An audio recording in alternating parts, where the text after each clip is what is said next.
So welcome to folks watching. My name is Hunter Hillman. I'm a product lead at Livepeer, and yeah, we're really excited to be participating in this hackathon. And I wanted to give you a bit of background on Livepeer, a bit about the project, and what we aim to do. And hang on a little bit, having a couple of technical difficulties.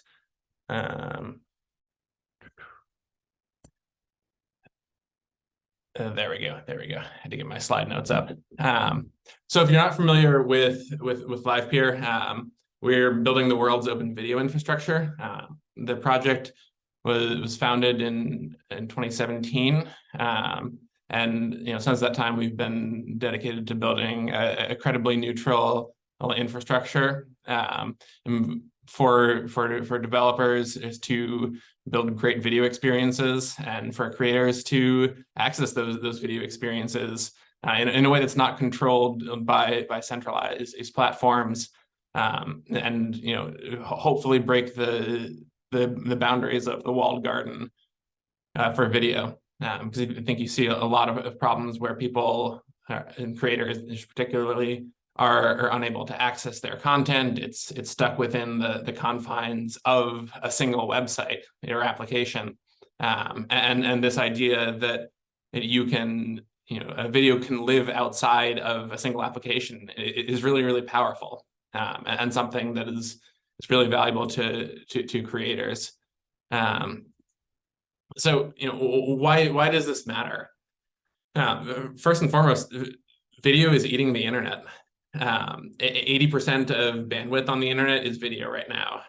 My personal expectation is that this number will continue to go up. It's an information-rich medium of communication, and that's really the superpower of the internet is the ability that it has to transmit information.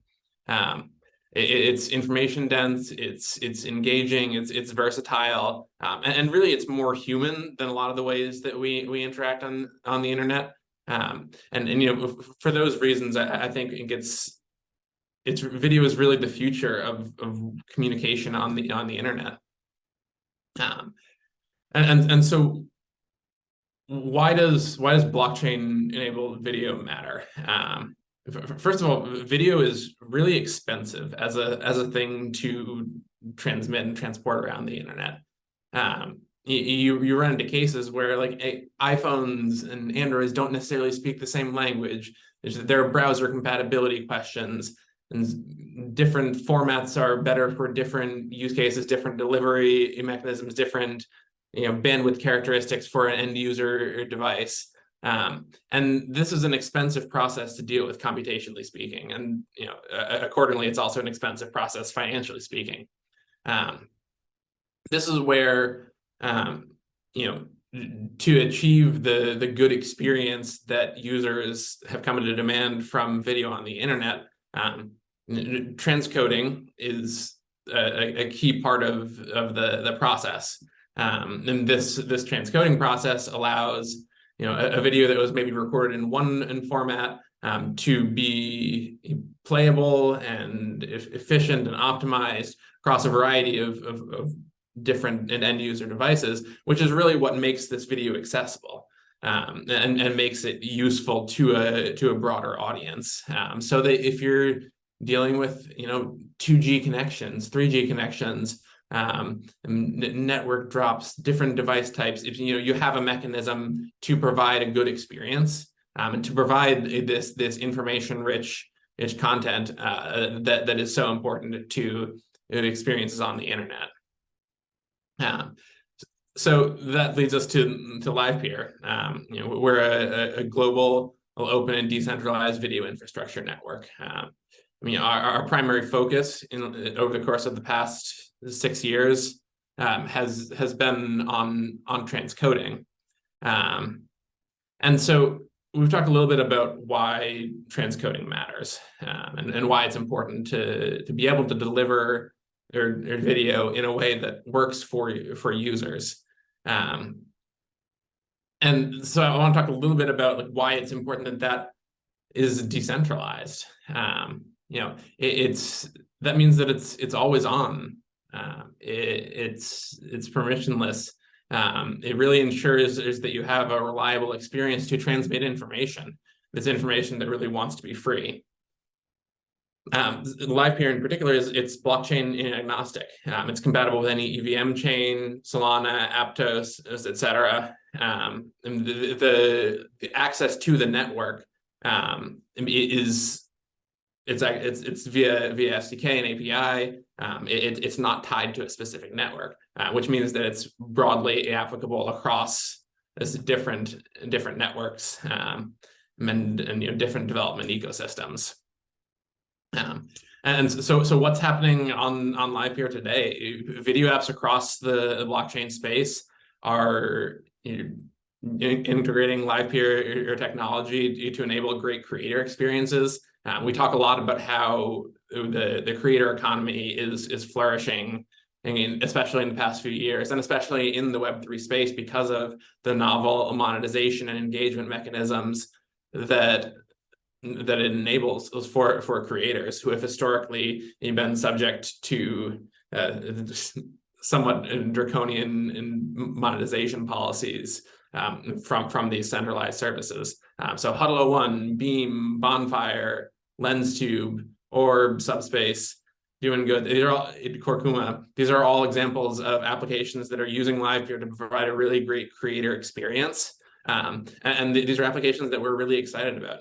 The world of what you can build with a video is really wide. I think something that's particularly exciting for us right now is this creator and community relationship, and how you can use video to engage communities and really build deeper relationships with communities and fans. So in terms of what Livepeer provides from a service perspective, we do have an API gateway service and SDK.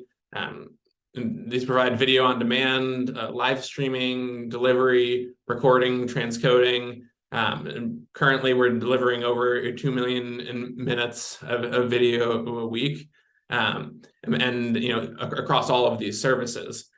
And I think the variety of services here offers a great deal of interesting possibilities for how to engage fans and how to build experiences that are valuable to communities and to creators. So who's Livepeer for? I've alluded to this a little bit in talking about creators, but I think fundamentally, we're looking at different stakeholder groups across the development stack. We're looking at developers who want to build applications that include live or on-demand video. We're looking at users who want to stream video, because really that's who will ultimately take advantage of this technology and see the benefits. The users who want to stream video, gaming, coding, entertainment, and anything they want to transmit, as well as broadcasters and things a little bit lower in the stack that have large audiences and high streaming bills, infrastructure costs. Because of the decentralized network that Livepeer is built upon, Livepeer tends to have a cost advantage over these centralized providers, because really Livepeer is powered by the work of video miners across the world, and that's a really powerful tool that unlocks this sort of always on decentralized video infrastructure. So I want to talk a little bit about what a typical video workflow looks like on the internet. You can be broken down into a number of parts, and I'm going to talk about VOD first, and then live as well, because there's really a lot that goes on when you talk about getting a video from a creator to an audience, and these steps in the process are, it may seem a little bit nuanced, but they're really important to ensuring a good experience. So first, there's typically a pre-processing step. So if we start where someone uploads a video to an application, the first thing that's going to happen is there's going to be some sort of pre-processing wherein you standardize video format, you control the video size, is possibly encrypt the file. Certain parts of that can happen within Livepeer. Certain parts of it happen outside of Livepeer. Encryption is an example right now that would happen outside of Livepeer, and then things would be uploaded. You can then upload to dstorage. If you think of dstorage as an important primitive in the Web3 world in terms of content permanence, I think that's a really valuable step here. Because then you're starting to ensure that this content exists. It lives somewhere that's not within the confines of a website. And so really where decentralized video infrastructure starts to come in is when you're talking about this video processing, ownership expression, video playback, and data analytics. So processing, we've talked a little bit about transcoding. There are additional types of processing that you can do, including applying machine learning, things like that. Transcoding is the focus of Livepeer right now. But you can generally think of that as a compute step. Like what sort of processing do you want to apply to the video before it goes farther out and into the world? Next, there's ownership expression. You'll see I've highlighted this because I think this is going to be a focus of the rest of this presentation. But once a video is processed, uploaded, sort of ready to go, the next question is, how do you want to distribute that video? Some novel ways, including minting it as an NFT, posting it via a Web3 social application, or specifying access control.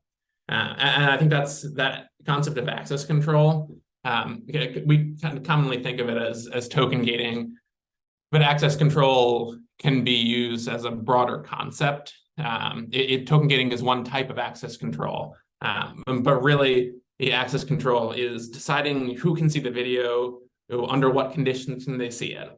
Token gating is particularly exciting because it's a Web3 native way of doing things, and really unlocks a lot of engagement mechanisms, both in the context of the video and outside the context of the video. So in that way, ownership expression is really valuable to the sort of the next step of distributing a video. Next is playback. So once the video is ready to go, we understand who can see it, under what conditions they can see it, what transformations have been applied. The next question is, how do you deliver it? What are the characteristics that are expressed when a user is seeing this video?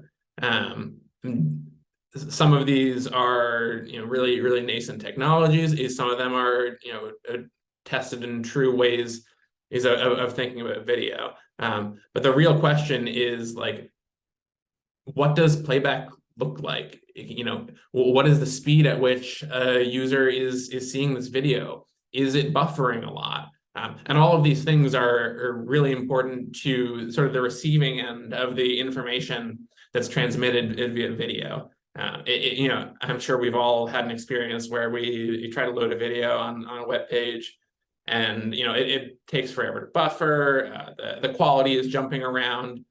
Those are all things that we're talking about when we think about video playback.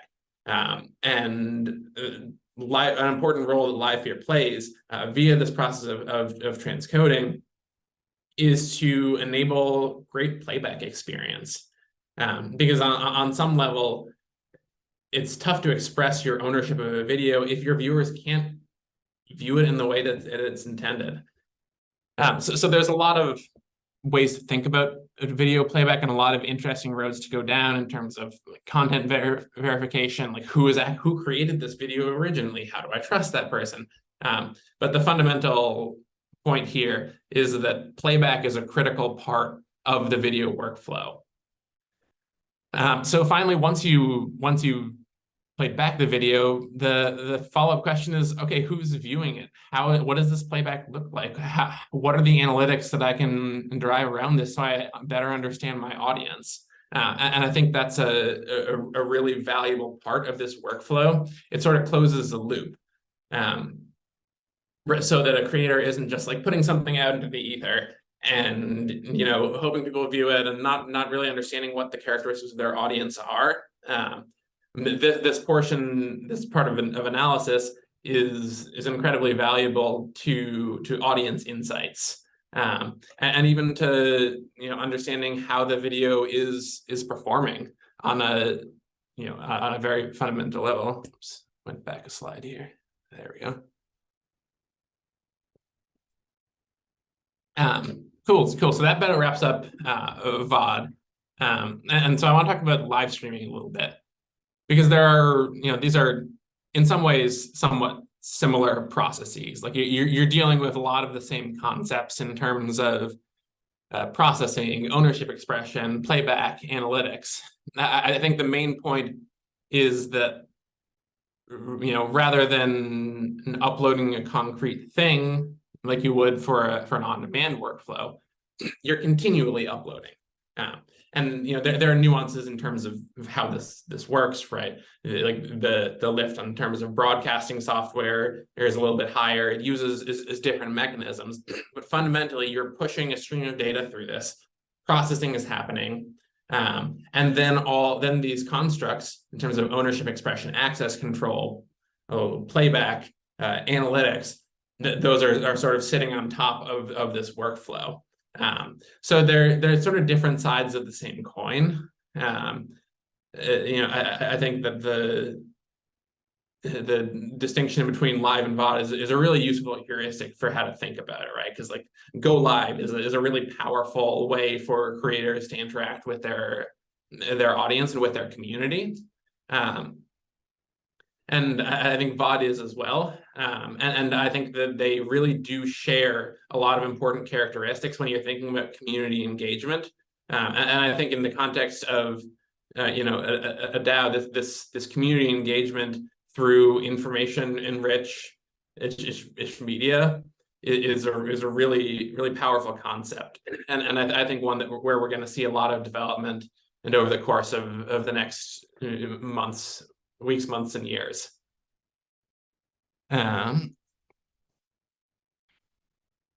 Cool. So I wanted to talk a bit about our bounties here. We've chosen to focus on token-gated video for DAOs. And I want to talk a little bit about why that's the case and what this really means.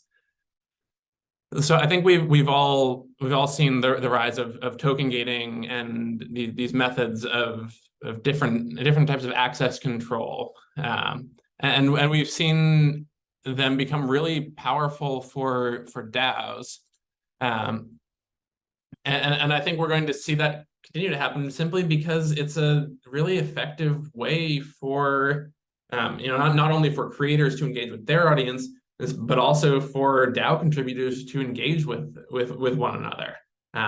Really what we're talking about is communities here. And the notion of creation isn't just a musician and creating videos that's then streamed out to their fans. It's also a DAO contributor or creating content that is shared with their community or with a broader audience. I think the idea of access control and reputation layered in and with the primitive construct of video becomes a really, really powerful tool. And I think that when you talk about video in DAO context, you have a lot of people that are pseudonymous, and I think that's a challenge sometimes, because we default to text-based media. I don't think that needs to be the case. I think that there are real opportunities for video to solve challenges in DAO workflows and operations, and especially in the communications between DAOs and their communities. Whether it's an actual, a video of a human, or if it's something that's a little more auto-generated. And I think those are all viable options for DAOs to leverage this, because it's really, you're able to communicate more with video. And I don't mean that as a knock on text-based things. I'm personally an avid reader. I love music. I think that video as a tool for connection in an internet-enabled world is really, really valuable. And I think that when you combine that with access control and token gating for DAOs, it's you get some really, really interesting possibilities. So I do want to talk just briefly about what we mean when we say token gating, because it is, it's in the title of the bounty here, and you can read a little bit more about the description and on the DAO Global Hackathon and website. But when we say token gating, Livepeer's implementation of token gating, it's webhook based for both VOD and live, and it's fundamentally access control. We built it this way such that it is agnostic to the specific type of conditions you want to apply. This means that you can use it in conjunction with something like Lit, or who I believe is also a sponsor of DAO Global Hackathon, with Unlock, with Tally, with Guild, like all of these mechanisms can be used with Livepeer is access control solutions, and so that you can create the most powerful workflow for your users.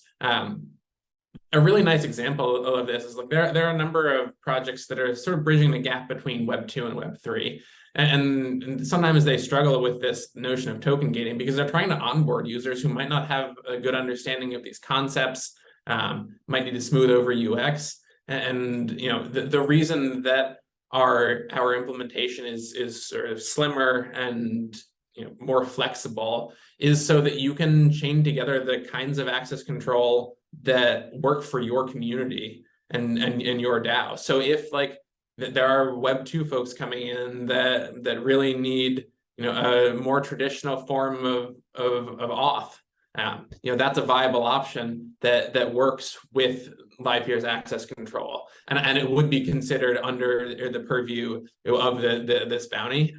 Of course, I think we'd all like to see everyone push the boundaries on token gating in particular, because it's such a powerful tool. But what we're really after here is the use of access control in conjunction with a decentralized video infrastructure. Cool. So it's time for questions. I've posted a couple of links here. One to the Livepeer Discord, where hackers are more than welcome to jump in and get some help with integrations as they need. A couple of Discord handles of folks in our Discord who will be helpful as you go through the process of integrating with Livepeer. And I believe there's also a Livepeer channel in the DAO Global Hackathon and Discord that people can definitely use as well. We'll be checking that. But more than anything, we're really excited to see what people build and what comes of this. Love to see integrations with Livepeer and some of the other sponsors of this hackathon. I think there are some really exciting opportunities. We are right there with you. We are so excited to see what people build, and especially with something like this. When I saw this bounty in particular, because I'm a huge fan of just video media, I completely agree with you as far as the transmission of information, and also like engaging with a community. It's by far the best form of media. But no, this has been great. Thank you so much for taking the time. Yeah, of course. I'm happy to do it. I think there are some links to some getting started guides on the DAO Global Hackathon website as well. But yeah, I entirely agree. It's the engagement possibilities are really cool. I would say to people who are thinking mostly about VOD, don't write off live. And I would say to people who are thinking mostly about live, don't write off VOD. They're both unique and powerful mechanisms for engaging with a community. And they can serve different purposes, potentially even within the same application. Yeah, definitely.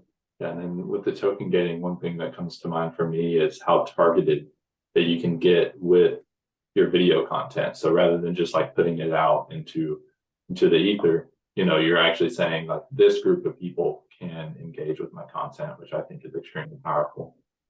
Yeah, absolutely. And then there's one read on that where like well, like is that exclusive? And I think that in some sense it is exclusive, but I also don't know that that's a bad thing, especially in the context of DAOs where a reputation and you know is rewarded, and people showing up and being part of things is rewarded. I think that's a crucial value in this space. And I think access control is a great way to, you know, to build upon some of the reputation mechanisms that exist in the space. Exactly. I do have one question, Hunter. For the bounty or the bounties for the, I don't know if there's more than one, what are the requirements in terms of what will you guys focus on for the judging? I guess the idea behind, but the code, the UI, UX. Yes, so I think first and foremost there needs to be a working integration of Livepeer, including access control. That's a critical component of this bounty. We're going to start with the user experience here. You know, we want to see something that works for real users, works for real DAOs, and that you can really see some possibilities for. You know, I think that if we need to, we'll take a look at the code, but I think the primary focus here is on what it enables, because video is like fundamentally a user-facing thing. And I think over the course of the past few years, you've seen, you know, more and more mainstream capable blockchain apps. I think the time is now to do, you know, video plus blockchain in a mainstream way, and for that reason, we're really focused on the experience that's enabled.